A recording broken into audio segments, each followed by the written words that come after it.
ପିଲାମାନେ, ମୁଁ ତୁମମାନଙ୍କୁ ପୁଣି ତମର ଷଷ୍ଠ ଶ୍ରେଣୀ ନଗର ବିଜ୍ଞାନ ବିଷୟକୁ ସ୍ୱାଗତ କରୁଛି।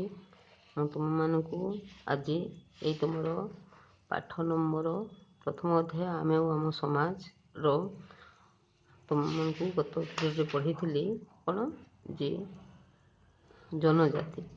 ଆଜି ମୁଁ ତୁମମାନଙ୍କୁ ପଢ଼େଇବି ସମୁଦାୟ ଗୋଷ୍ଠୀ ବା କମ୍ୟୁନିଟି। ସମୁଦାୟ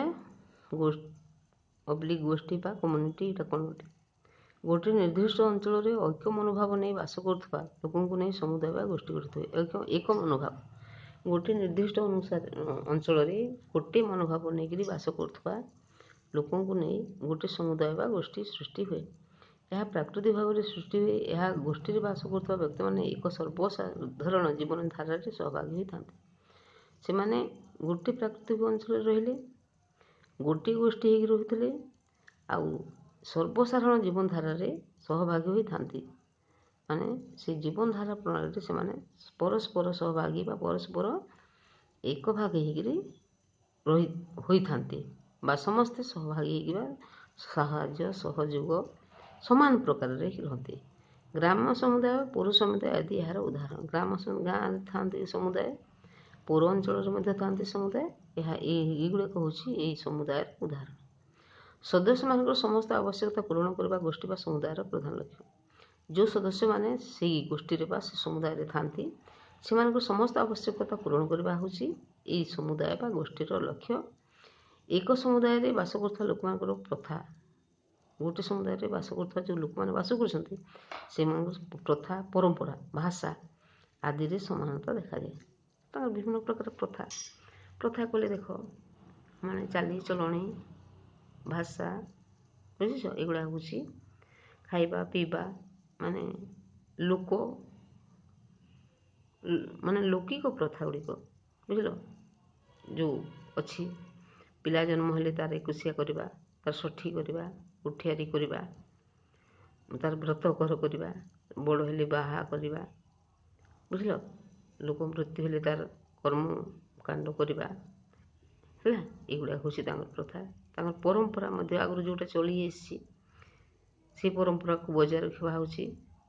ତାପରେ ଭାଷା, ତାଙ୍କର ଭାଷା ବି ଏକା, ବୁଝିଲ? ସେଇ ଅଞ୍ଚଳରେ ଖଡ଼ିଆ ଲୋକ ରହିଲେ ଖଡ଼ିଆ ଭାଷା ଲାଗିବେ, କିଷାନ ରହିଲେ କିଷାନ ଭାଷା ଲାଗିବେ।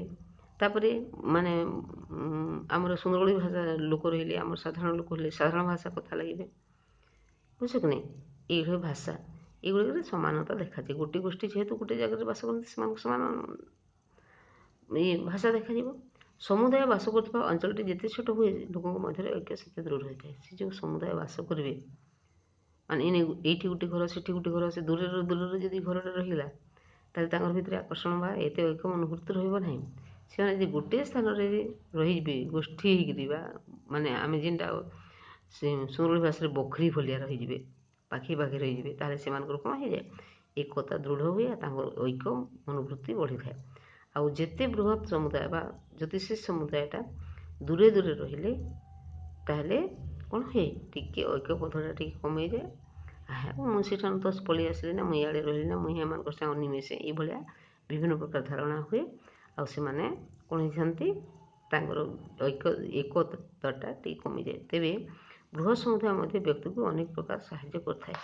ଏହି ବୃହତ୍ ସମୁଦାୟ ଗୁଡ଼ିକ ବ୍ୟକ୍ତିମାନଙ୍କୁ ବା ତାଙ୍କର ସମୁଦାୟମାନଙ୍କୁ ବହୁତ ଗୁଡ଼ିଏ ସାହାଯ୍ୟ କରିଥାଏ। କ୍ଷୁଦ୍ର ସମୁଦାୟରେ ଆତ୍ମନିର୍ଭରଶୀଳତା, ନିବିଡ଼ ସମ୍ପର୍କ, ବନ୍ଧୁତା, ଆନ୍ତରିକତା ଦେଖାଯାଉଥିବା ବେଳେ ବୃହତ୍ ସମୁଦାୟ ଗୁଡ଼ିକ ବ୍ୟକ୍ତିକୁ ପ୍ରୟୋଜନୀୟ ଜିନିଷ ଯୋଗାଣ, ସାମାଜିକ ନିରାପତ୍ତା, ଅର୍ଥ ଉପାର୍ଜନ ଆଦି ପ୍ରଦାନ କରନ୍ତି। ହେଲେ ଦେଖ, ଏଇ କ୍ଷୁଦ୍ର ସମୁଦାୟରେ କ'ଣ ହୁଏ? ଆତ୍ମନିର୍ଭରଶୀଳ, ଆମେ ନିଜକୁ ନିଜେ ନିର୍ଭରଶୀଳ ହେବା, ପରସ୍ପର ଭିତରେ ସମ୍ପର୍କ ରହିବା, ବନ୍ଧୁତା ରହିବା, ଆନ୍ତରିକତା ରହିବ, ଆମର କପଟତା ନଥିବ, ମାନେ ବନ୍ଧୁତାରେ ଆନ୍ତରିକତା ଥିବ। ହେଲେ ଏଗୁଡ଼ିକ କ୍ଷୁଦ୍ର ସମୁଦାୟ ହୁଏ। ବୃହତ୍ ସମୁଦାୟ କ'ଣ କରନ୍ତି?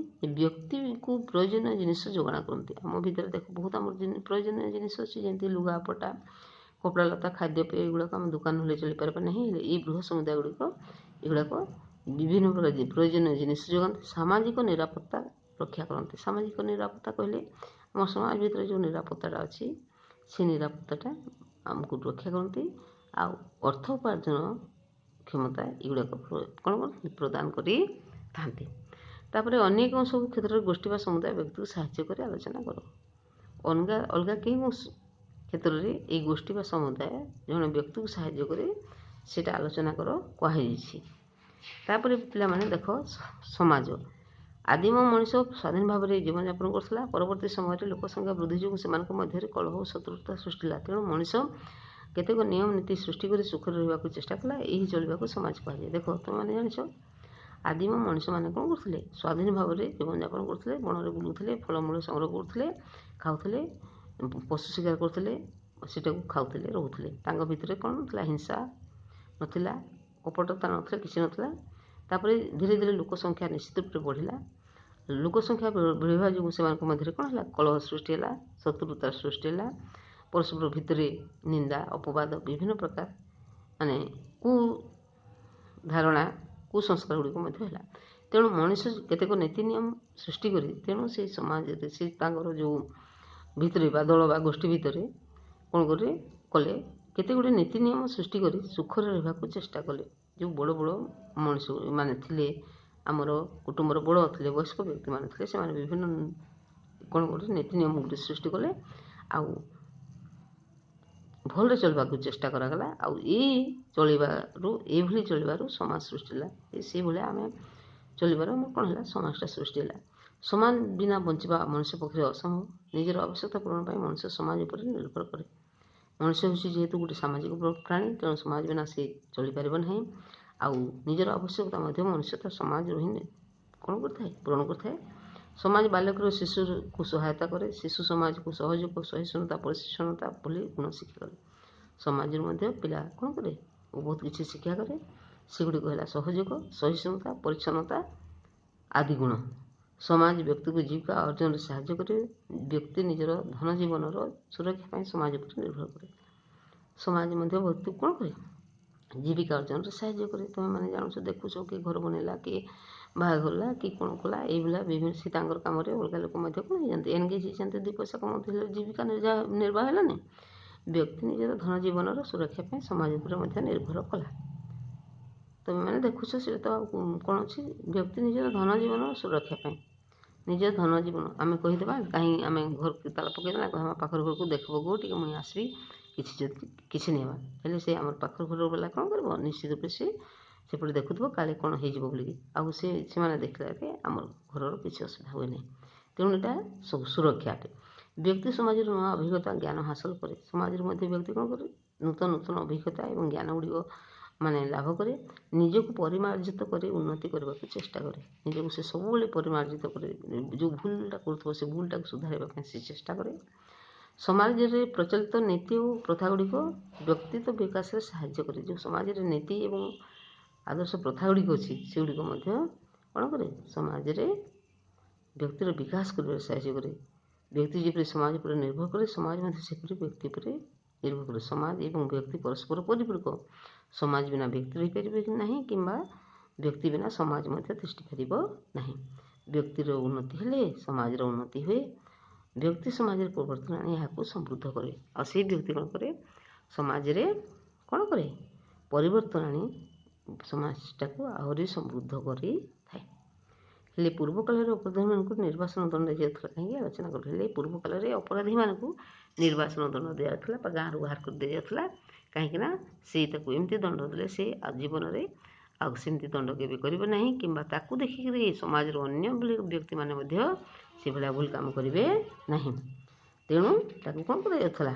ନିର୍ବାସନ ଦିଆଯାଉଥିଲା। ପରିବାରରେ ହେଉଛି କ୍ଷୁଦ୍ରତମ ସାମାଜିକ ଅନୁଷ୍ଠାନ। ଶିଶୁ ପରିବାରରୁ ବିଭିନ୍ନ ଗୁଣ ଶିକ୍ଷା କରେ। ପରିବାର ହେଉଛି ଗୋଟେ ସାମାଜିକ ଅନୁଷ୍ଠାନ, କ୍ଷୁଦ୍ର। ଶିଶୁ ପରିବାରର ବିଭିନ୍ନ ସୁଗୁଣ ଶିକ୍ଷା କରେ। ରକ୍ତ ସମ୍ପର୍କ ଥିବା ପରିବାରଗୁଡ଼ିକୁ ନେଇ ବଂଶ କାହାକୁ ନେଇ ଗଠିତ? ରକ୍ତ ସମ୍ପର୍କ ଥିବା ପରିବାରଗୁଡ଼ିକୁ ନେଇ ଗଠିତ। କୁଳ ପ୍ରବର୍ତ୍ତକ ଋଷିଙ୍କୁ ନେଇ ଗୋତ୍ର ସୃଷ୍ଟି ହୁଏ। ଏଗୁଡ଼ାକ ହେଉଛି ଶିଖିବା କଥାଟା। ଏଇଟା ଆମେ ଶିଖିଲେ। ଏକ ସାଧାରଣ ନାମ ଥିବା ଦେଶୀୟ ଲୋକମାନେ କ୍ଷୁଦ୍ର ସମୂହକୁ ଜନଜାତି କୁହାଯାଏ। ଜନଜାତି କ'ଣ କାହା କୁହାଯାଏ? ଏକ ସାଧାରଣ ନାମ ଥିବା ଦେଶୀୟ ଲୋକ କହିଲେ ଆମ ଦେଶର ଲୋକମାନେ କ୍ଷୁଦ୍ର ସମୂହକୁ ଜନଜାତି କୁହାଯାଏ। ସେମାନଙ୍କର ଭାଷା, ଧର୍ମ, ବିଶ୍ୱାସ, ଚଳନ, ଜୀବିକା ଅର୍ଜନ ଆଦିରେ ସମାନତା ଦେଖାଯାଇଥାଏ।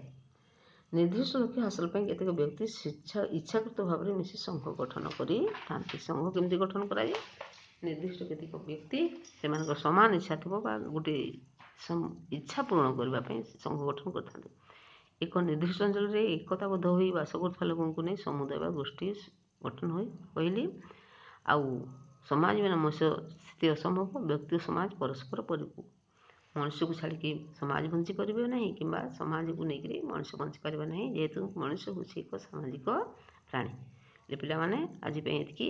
ଅଲଗା ଦିନ ତୁମକୁ ମୁଁ ପ୍ରଶ୍ନ ଉତ୍ତର ଅଭ୍ୟାସ କାର୍ଯ୍ୟ କରିବି। ଆଜି ପାଇଁ ରହୁଛି, କରିକି ଆଣିବ, ପଢ଼ିକି ବି ଆସିବ।